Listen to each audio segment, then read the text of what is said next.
నమస్తే, welcome to hit TV. నా పేరు నరేష్. ఈరోజు మనతో పాటు దాసరి విజ్ఞాన్ గారు ఉన్నారు, మాట్లాడతాం. నమస్తే విజ్ఞాన్ గారు. నిన్న బీఆర్ఎస్ రజతోత్సవ వేడుకలు జరిగినాయి, 25 years యానివర్సరీ. కేసీఆర్ మాట్లాడిన విధానం ఏ విధంగా అనిపించింది? ఫస్ట్ ఆఫ్ ఆల్ యాక్చువల్గా చెప్పాలంటే ఏదో ఆనందం తట్టుకోలేక 25 years వచ్చాయి కదా అని చెప్పి హడావిడిగా ఏదో చేద్దాం అనుకున్నారు. నీ ఆలోచన కరెక్టే, బాగానే ఉంది. కాకపోతే పబ్లిక్ పల్స్ తెలుసుకోవడంలో ఫెయిల్ అయ్యే లాస్ట్ టైం ఓడిపోయావు. ఇప్పుడు సిట్యుయేషనల్ పల్స్ తెలుసుకోవడం ఫెయిల్ అయ్యి నీ ఈవెంట్ని ఫ్లాప్ చేసుకున్నావు. కానీ చాలా వరకు పబ్లిక్ మొబైలైజ్ అయినారు కదా, చాలా గ్యాదరింగ్ అయ్యింది. గ్యాదరింగ్ ఏముంది, చిల్లర పడేస్తే ఎవరైనా వస్తారు, అది పెద్ద విషయం కాదు. ఎందుకు మైలేజ్ రాలేదు అంటే దేశం అంతటా యుద్ధమో యుద్ధమో యుద్ధమో యుద్ధం అని. ఇప్పుడు ఒక ఛానల్ ఓపెన్ చేసి కేసీఆర్ గారి సంచలన ప్రెస్ మీట్ ఎవడు పెట్టలా. ప్రెస్ మీట్ కదా, బహిరంగ సభ. ఏదో ఓ సభ కేసీఆర్ గారు మాట్లాడుతున్నారు, ఎవడు పెట్టలా. ఆయన ఒక్కలే మాట్లాడాడులే, ఏదో ఆనందట్టుకోలేదు. వేరే వాళ్ళకి అందరినీ పిలిచావు, ఎంటర్టైన్ చేద్దామని చెప్పేసి పాటలు పాడించావు, ఆడిచ్చావు, అయిపోయింది. వాళ్ళు ఎందుకు వచ్చారో కూడా వాళ్ళకి తెలియదు, తెలుసా? అసలు ఏమవుతుందో తెలియదు వాళ్ళకి. అంటే ఏ సిచ్యువేషన్ లేదు, అంత కామ్గా ఉన్నారనుకో, నువ్వు సడన్గా ఏదన్నా తీసుకొస్తే అది పెద్ద ఇదే అయిపోతుంది. మొత్తం 90% దేశం అంతా ఏదో విషయంలో ఆలోచిస్తూ ఉంటే నువ్వు వచ్చి బహిరంగ సభ అంటే ఎవడు వస్తాడు, ఎవడు వింటాడు?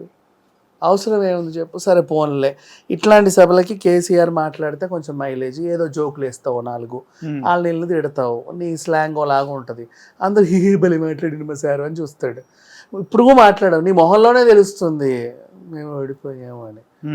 మాట్లాడే దాంట్లో కూడా దమ్ లేదు, ధైర్యంగా చెప్పలేకపోతున్నావు. ఆ ఎదురుగా కూర్చున్నోడికి నువ్వు ఏం చెప్తున్నావు కూడా అర్థం కాల, ఏం మాట్లాడుతున్నావో తెలియలా. నేను కవర్ చేయడానికి వచ్చిన కూడా ఏమీ కాల. మొత్తానికి ఏం లేదు, 90 కోట్లు ఖర్చు పెట్టావు, చిన్న సెలబ్రేషన్ చేసావు. నీ బర్త్డేకి కొనసాగింపు అనుకుంటావో, లేదు నీ పార్టీ ఆవిర్భావ దినోత్సవమో ఇంకేమైనానో ఏదో అనుకోవచ్చు. అందరూ కలిసి ఒక గెట్ టుగెదర్ చేసుకున్నట్టు ఉంది. దానివల్ల ఉపయోగము లేదు, నీ స్పీచ్లోనూ దమ్ము లేదు.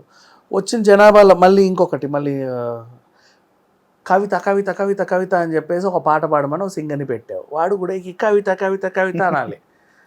వాడు ఎక్కాడు చక్కగా, ఎక్కి కా అనే లోపే మైక్ కట్ చేశారు. ఏమైందిరా బాబు అంటే వాడు దించారు. రసమై బాలకృష్ణ వచ్చేసాడు. అవును, దించు అని వాడిని కిందేసి మీదేసి అటేసి ఇటేసి దించేశారు మొత్తం. వాడు మనోడా కాదా అని చెప్పి వాడేదో పాపం పాడదామని వచ్చాడు. వాడి ఉద్దేశం ఏంటి, కవితని పొగడాలి, కాసేపు పొగిడించుకోవచ్చు. ఎందుకు రసమై బాలకృష్ణ ఎందుకు? ఈమెకు చాలా నెగిటివ్ ఉంది ఈ మధ్యకాలంలో ఆ లిక్కర్ స్కామ్ వల్ల. మళ్ళీ ఇప్పుడు ఈ 25th యానివర్సరీలో కూడా ఈవిడ పేరు పిలిస్తే ఉన్నోళ్ళు కూడా పోతారేమో అని ఆయనకు అనిపించింది. ఆయనకి ఎందుకు అనిపించాలి అంటే యాక్చువల్గా స్టేజ్ బాధ్యతలను ఎప్పుడు ఆయనకి ఇస్తూ ఉంటారు, ఎంటర్టైన్మెంట్ ఫిగర్ కదా. ఇప్పుడు మన ఈ రవీంద్ర భారతిలో కూడా వీళ్ళు గెంతాలన్నా గొంతు చించుకోవాలన్నా ఈయన సంతకాలు పెట్టేవాడు ఇంతకుముందు. సో అందుకని చెప్పేసి ఆయనకు అది ఇచ్చారు. సో ఈ స్టేజ్ కూడా రసవత్తరంగా ఎలా సాగాలంటే ప్రోగ్రామ్ డైరెక్టర్ అనుకుందాం. ఈ ప్రోగ్రామ్ డైరెక్టర్కి తెలియకుండా ఒక కంటెస్టెంట్ వచ్చాడు. ఓకే, అట్టెట్ వస్తాడు, రావద్దు నువ్వు దిగు దిగు దిగు అని దింపేసాడు. This is what happened. అక్కడ మళ్ళీ కవితకు అన్యాయం, అక్రమము, ఇంకేదో ఆ వార్తలన్నీ పబ్లిష్ అయ్యాయి. పోనీ ఇవన్నిటిని చల్లార్చడానికి పెద్ద ఆయన ఇప్పుడు ప్రతి ప్రీ రిలీజ్ ఈవెంట్లో లాస్ట్లో హీరో మైక్ ఎత్తుకున్నట్టు వస్తాడు కేసీఆర్. వచ్చావు బాగానే ఉంది, నువ్వు ఇంతకుముందు మాట్లాడితే మా సారు అని కట్టలు దించుకునేవాళ్ళు. వాళ్ళు ఇప్పుడు మా సార్ ఏదో మాట్లాడుతుండే అన్నట్టు ఉంది. నువ్వు కూడా అలాగే మాట్లాడే వెళ్ళావు. ఏమీ లేదు, ఎందుకు చేసుకున్నారు మీ సభ అంటే దేనికి పని. ఈ మధ్య కాలంలో ద బిగ్గెస్ట్ అటర్ ఫ్లాప్ సభ ఏదైనా ఉందా అంటే ఇదే.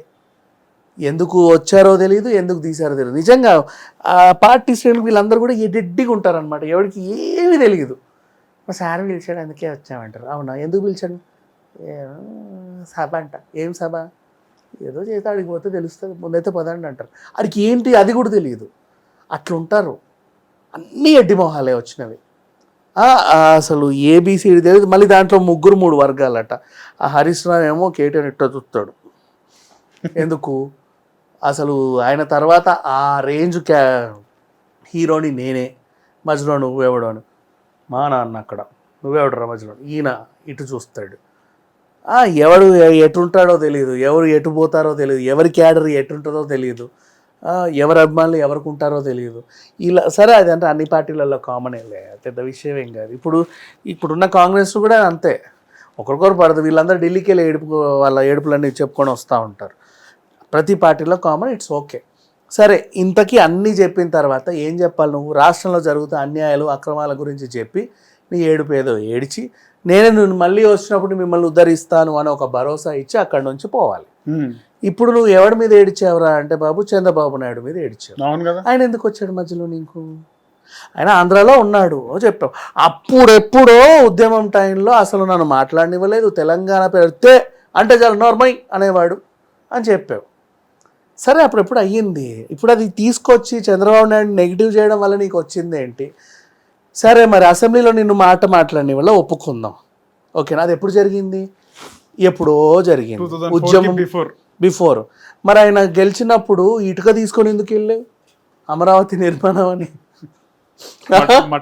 మరి ఇక్కడ మారింది ఎవరు చెప్పు? నువ్వు కదా. అంటే అవకాశం వస్తే నేను పిలిస్తే ఓ తీరు, పిలవకపోతే ఓ తీరు, నీ గురించి మాట్లాడితే ఓ తీరు, మాట్లాడకపోతే నిన్ను చూసి నవ్వితే ఓ తీరు, నవ్వకపోతే ఓ తీరు. మనుషులు ఎవరు? నువ్వు కదా మారింది. ఆయన అలాగే ఉన్నాడు, మళ్ళీ సీఎం అయ్యాడు, ఆయన పని ఏదో ఆయన చేసుకుంటారు. నీ ఏడుపు ఎందుకు ఇప్పుడు ఆయన మీద? పోనీ ఇక్కడున్న వాళ్ళ మీద ఏమన్నా చెప్పావో? ఏం చెప్పాలా? హెచ్సి గురించి మాట్లాడు, ఇరగ తీస్తామనుకుంటే ఏం లేదు. హెచ్ అంటే హెచ్, సి అంటే సి, యు అంటే యు. అసలు ఇవన్నీ అట్టెందుకు ఉన్నాయి? సరే, ఏదో ఉన్నాయి అని చెప్పేసి అయిపోయింది. పోనీ ఎవరిలోనో ఉత్తేజం నింపావా? కట్టలు తెంచుకునేలాగా నీ స్పీచ్ దీనిగా అప్పుడెప్పుడో జై తెలంగాణ అనగా నరాలు తెగిపోయేలాగా నువ్వు ఇచ్చేవాడు స్పీచ్. వెంటనే నువ్వు మాట్లాడిన వెంటనే ఒకటి పెట్రోల్ పోసుకొని ఇప్పటిచ్చేసుకునేవాడు. ఆ రేంజ్లో మాట్లాడేవాడు. ఇప్పుడు అలా ఏమన్నా ఉందంటే ఏమీ లేదు. మరి ఇంకెందుకు ఆ సభ? నువ్వు చెప్పబడ్డావా? నీ పార్టీ చెప్పబడిందా? జనాలంతా చెప్పబడ్డారా? లేకపోతే ఇంకా మీకు తిరిగి మైలేజ్ రాదు? అసలు ఏం మాట్లాడావో తెలియదు, ఏదో జరిగింది అంతే. అండ్ ఇంకోటి చెప్పనా, దీని గురించి ఇంతసేపు మాట్లాడుకోవడం కూడా దండగే. అట్లాంటి సభది అంతే అంటారా? మొత్తానికి ఫ్లాప్ అయిందంటారు సభ. ఫ్లాప్ అయ్యింది ఏంటి? ఫ్లాప్ సభనే నిన్న జరిపారు. సభ ఫ్లాప్ అవ్వాలా? ఒక ఫ్లాప్ సభనే నిన్న జరిపి చూపించారు ఇట్లుంటుంది అని, అంతే. 100 కోట్లు పెట్టి 90 అయ్యిందని విన్నాము, మరి ఇంకెంత అయిందో తెలియదు. అందులో దొబ్బే వాళ్ళు కూడా ఉంటారు. యాక్చువల్గా చెప్పాలంటే, సరే బాలకృష్ణ మన ఈవెంట్ ఆర్గనైజర్గా మాట్లాడదాం కాసేపు. గిన్నెలిస్టులు అన్నొద్దు. నువ్వు ఓవర్ వ్యూ వేసినప్పుడు అదంతా పింకీగా ఉంటే కొంచెం అందంగా ఉండేది. ఆదిపురుష్ అప్పుడు తిరుపతిలో ఈవెంట్ పెట్టినప్పుడు అందరూ కాషాయం వేసుకొని వచ్చారు, గుర్తుందని? అవును, భలే ఉండేది. అసలు అట్లెట్లుందో తెలియలా. అంటే వాళ్ళ కింద కార్పెట్ దగ్గర నుంచి అన్నీ కూడా అసలు అట్లా చూసుకున్నారు. మరీ పింక్ కార్పెట్ ఏమని చెప్పలేదు, ఎందుకంటే మరీ నువ్వు పింక్ తొక్కినట్టు ఉంటుంది, బాగోదులే. కనీసం ఎక్కువ కనబడాలి కదా నీ డెకరేషను. గ్రీన్ ఎక్కువ ఫోకస్ అవుతుంది కింద ఉంది కాబట్టి, నువ్వు అది గ్రీన్ ఎక్కువ ఫోకస్ చేయకుండా మట్టి కలరే ఇచ్చుకున్నావు అనుకో. కార్పెట్ మట్టి కలర్ కూడా ఉంటుందిగా, బ్రౌన్ ఏదో వేసేస్తే నీ పింక్ హైలైట్ అయ్యేవి. గ్రీన్ మ్యాట్ ఎప్పుడు వేసినా సరే గ్రీనే హైలైట్ అవుద్ది. ఇంకా చెప్పనా, దాన్ని అలా నువ్వు ఎడిటింగ్ సిస్టంలోకి తీసుకొచ్చి జనాలందరినీ మాయం కూడా చేయొచ్చు, అది గ్రీన్ కాబట్టి. వద్దు, ఈ తెలివి లేక ఏంటో మరి. లేదా వీళ్ళు కావాలని కూడా చేసుకొని ఉండొచ్చు. 4 వస్తే 40 మందిని పెట్టొచ్చు కదా గ్రీన్ మ్యాట్లో. సభలు గ్రీన్ మ్యాట్లో చేయకూడదు. జనాలు రావాలంటే వేరే కలర్స్ వేసుకోండి. నువ్వు ఎప్పుడైతే గ్రీన్ మ్యాట్ వేసావో కానీ వెనకాల కూడా గ్రీన్ వేసుకోవాల్సింది. అంటే నువ్వు ఇంకో 4 కూర్చున్నా 40 మంది కూర్చున్నట్టు కనబడేది అది, అంతే కదా. ఎడిట్ ఎవరైనా చేసుకోవచ్చు. ట్రంప్ను కూడా పెట్టొచ్చు ఇక్కడ ఫేస్. టీఆర్ఎస్ బహిరంగ సభకు ట్రంప్ వచ్చాడని పెట్టొచ్చు, అందరినీ పెట్టుకోవచ్చు. So this is what happened. అంటే ల్యాక్ ఆఫ్ నాలెడ్జ్ అనుకోవాలో, లేకపోతే తెలివిలేనితనమో తెలియనితనమో. వేరే వాళ్ళకి ఎందుకు ఇవ్వాలి అవకాశం మాట్లాడడానికి? చేస్తారా టీఆర్ఎస్ మళ్ళీ బీఆర్ఎస్ చేస్తారా? ఈ టీబీఆర్ఎస్ చేస్తారా? ఏదేదో జంబలక్కడ పంబలక్కడ జంబ చేసినట్టు, మళ్ళీ పంబలక్కడ జంబలక్కడ పంబ చేసినట్టు, లాస్ట్కి జంబ లంబలక్కడి అయినట్టు ఇట్లా ఏమన్నా చేస్తారేమో అనుకున్నారు. బట్ అక్కడ ఏమీ లేదు అని ఏం చెప్పలా. సో ఇది జరిగింది. ఓకే, కానీ రేవంత్ రెడ్డి పేరు తీయకుండా మాట్లాడినాడు. రేవంత్ రెడ్డి ముఖ్యమంత్రిగా రేవంత్ రెడ్డిని చూడట్లేదు అంటారా కేసీఆర్? మర్చిపోయి ఉంటాడు, పోనీ తప్పే ఉంది. అంటే కావాలనే రేవంత్ రెడ్డి పేరు చెప్పకుండా ఆయన మొహాన్ని తీస్తే తీయకపోతే ఎంత, తీసే దమ్ము లేక కూడా మాట్లాడవచ్చు కూడా. పేరు తీయాలంటే అవతలోడికి దమ్ము కూడా ఉండాలి కదా. మరి తీసావు పేరు రేవంత్ రెడ్డి అన్నావు, దేని గురించి మాట్లాడతావు? ఒకటి చెప్పు. అంటే నీ దగ్గర రేవంత్ రెడ్డి గురించి మాట్లాడడానికి ఏమీ లేక ట్రంప్ గురించి, పునీత్ కుమార్ గురించి, కిమ్ గురించి, మైకల్ జాక్సన్ గురించి, అంబానీ గురించి చెప్పేసి వెళ్ళిపోయావు. అట్లా పక్క రాష్ట్రం చంద్రబాబు నాయుడు గురించి మాట్లాడేశారు, కగారి గురించి కూడా మాట్లాడినాడు, అందరి గురించి మాట్లాడేసారు. ఇంకా అదే అందరి గురించి మాట్లాడే సంబంధం లేకుండా వింతగా కొత్తగా ఏదో చెప్పావు, వచ్చావు, వెళ్ళిపోయావు. వచ్చేంత వరకు ఉన్నావు అంటే నీకు అక్కడ చూసిన తర్వాత అర్థమైంది ఎవరిలో ఏమీ కలలేదు, ఎందుకు వచ్చారా బాబు, అనవసరంగా ఇంత ఖర్చు పెట్టామా, ఇది కూడా నాశనం అయిపోయింది అని ముందే తెలిసిపోతుంది కదా. ఇప్పుడు ఈవెంట్ ఆర్గనైజ్ చేసాం, మన ఇద్దరం కలిసి న్యూ ఇయర్ ఈవెంట్ చేసామనుకుందాం, లాస్ట్ మూమెంట్ వరకు టికెట్లు అమ్ముడు పోవు, మహా అయితే 300 మంది వస్తారు, మన మొహంలో ఎలా ఉంటుంది కళ, అక్కడ కూడా అదే కళ ఉండింది.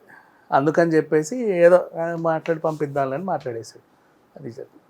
ఓకే, సో మొత్తానికి ఈ సభ ఖర్చులు ఎవరు పెట్టిండొచ్చు?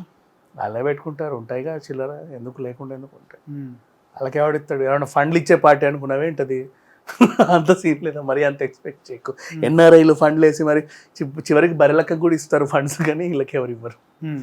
హిట్ టీవీ యాప్, ఇందులో short news, live news, entertainment shows, movies, digital magazines తో పాటు మీ జిల్లా వార్తలను కూడా ఫ్రీగా చూడొచ్చు. ఇంకెందుకు ఆలస్యం, వెంటనే హిట్ టీవీ యాప్ ని డౌన్లోడ్ చేసుకుని ఫ్రీగా ఎంటర్టైన్మెంట్ పొందండి. Hit TV app, hit TV app, please download hit TV app. Hit TV యాప్ని ఫ్రీగా డౌన్లోడ్ చేసుకొని ఎంజాయ్ చేయండి. మీకు నచ్చిన ఎంటర్టైన్మెంట్ కోసం హిట్ టీవీ యాప్ ని ఫ్రీగా డౌన్లోడ్ చేసుకుని ఎంజాయ్ చేయండి. హిట్ టీవీ యాప్ని డౌన్లోడ్ చేసుకుని ఆస్వాదించండి, ఆశీర్వదించండి. ఇంతమంది సెలబ్రిటీలు హిట్ టీవీ యాప్ ని డౌన్లోడ్ చేసుకోండి అని చెప్తున్నారంటే ఎంత మంచి యాప్ ఆలోచించండి. అమెరికా అమెరికా అమెరికా అమెరికాలో చదవాలనుకునే వాళ్ళకి విశ్వసనీయమైన పేరు మన శౌర్య కన్సల్టెన్సీ. UK లో 1 year masters, UK లో 1 year masters, 2 years work permit up to 5 years visa. Contact Saurya Consultancy. Contact 89851 89851.